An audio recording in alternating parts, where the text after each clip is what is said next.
Then I took a smidge and applied it down there. This one's wife. No faux royals here. Hello, I'm H.G. Tudor. Fame and popularity are fickle beasts. One day you're the cock of the walk, the next you're a feather duster. When you're on the up and famous and popular, everybody wants to know you. Adoring fans. The public waving at you, wanting their photos taken with you.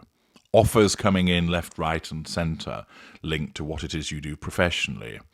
If you're an actor, excellent scripts are being sent your way. As a pop star, you see your records rising in the charts, opportunities to go on tour, invitations to appear on programmes. Established names want to get to know you and invite you to their parties.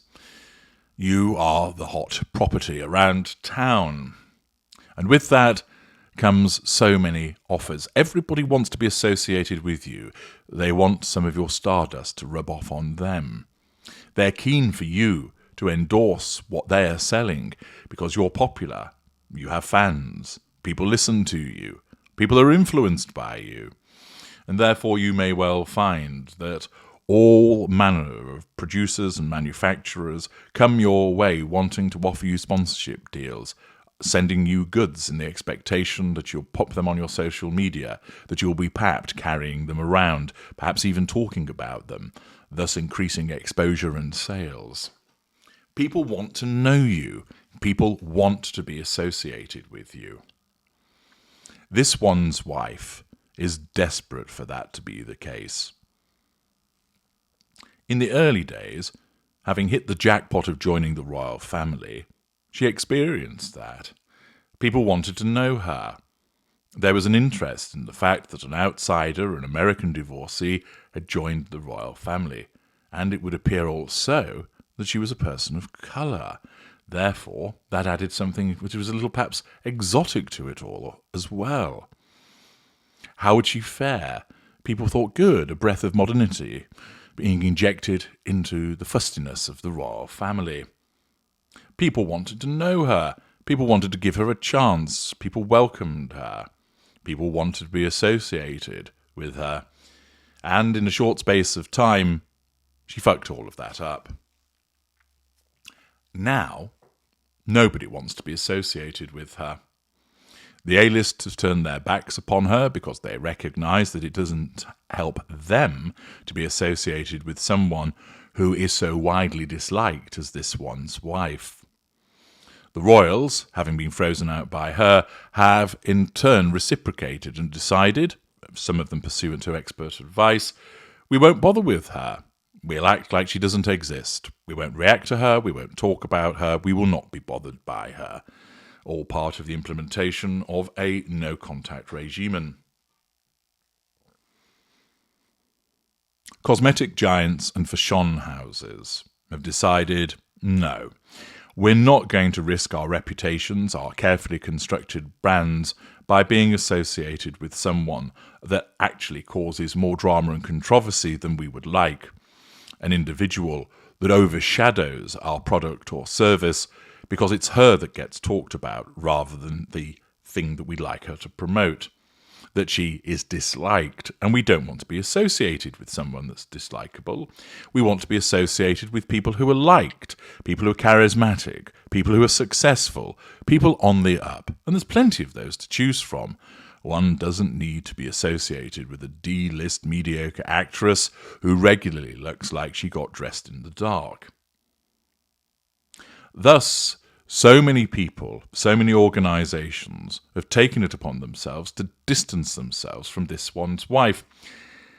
Spotify said, enough! We waited long enough for archetypes. It was shite. We're not bothering with you again.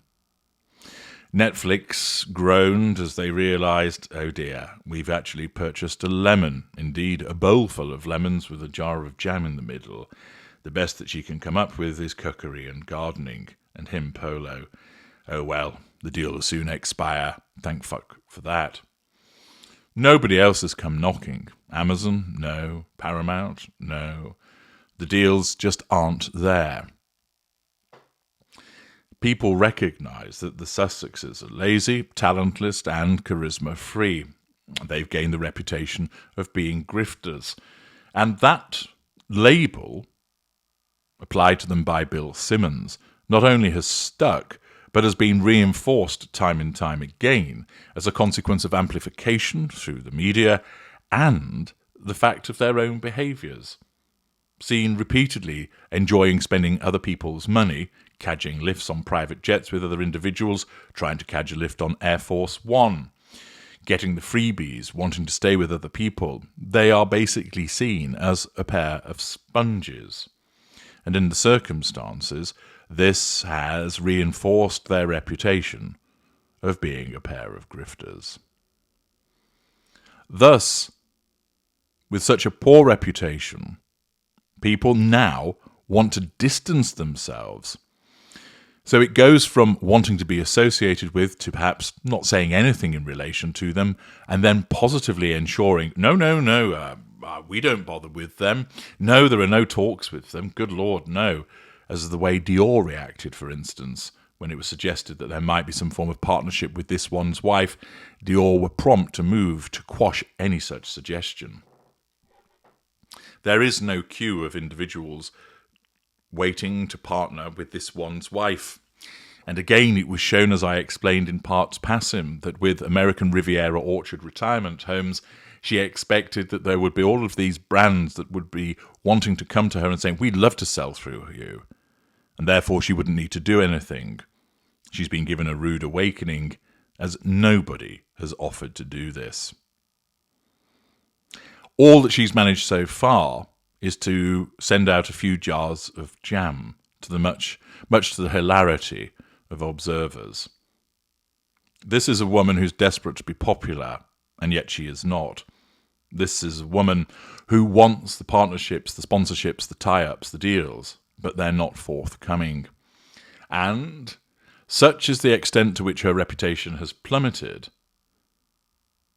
any suggestion of association with her is immediately rejected by individuals. And as a further example of this, as a consequence of an exchange from X, where someone called Sabira Lone has written, "Thanks, friend, for sharing. Not going to post the company's name, but this is hilarious." And there is a screenshot of an exchange that has taken place. And somebody whose name has been redacted has written, "We all want to know, did you supply the 50 jars of strawberry jam to this one's wife, which she touted as her own?" Note, nobody accepts that she picked the strawberries and that she made the jam. The suggestion is that the jam came from somewhere else and was placed in jars which she then slapped a label on. The organisation, again, its name has been redacted, but is clearly a jam maker, responds, "We have a strict no-faux royal policy, so we are not the makers of that jam with a horrid label that wasn't even applied properly. We may need to do a how-to video on applying labels." Oh dear. This one's wife wants to be loved, she wants to be admired, she wants all of the partnerships and deals. And here we have a jam maker. With all due respect to whichever organisation that is, it's not the sexiest of topics, but even a jam maker turns round and says, "We have a strict no-faux royal policy, so we are not the makers of that jam," i.e., good Lord, no, we don't want to be associated with that woman, so we have a no-faux royal policy. And we'll just add some insult to injury by criticising the application of the label. That goes out on social media and then is picked up by somebody on X sharing it. Once again, this one's wife is the abject loser. People just don't want to be associated with her because she's not liked, and that's not something she's going to be able to change. That is hugely problematic for a narcissist, because the type of narcissist that she is, she wants to be loved, she wants to be admired, she wants to be adored, and any failure to do that does not compute with her. She cannot understand why people wouldn't like her, because she thinks that she's wonderful. And all of those failures amount to repeated threats to her need for control, a daily problem for her. I'm H.G. Tudor. Thank you for listening.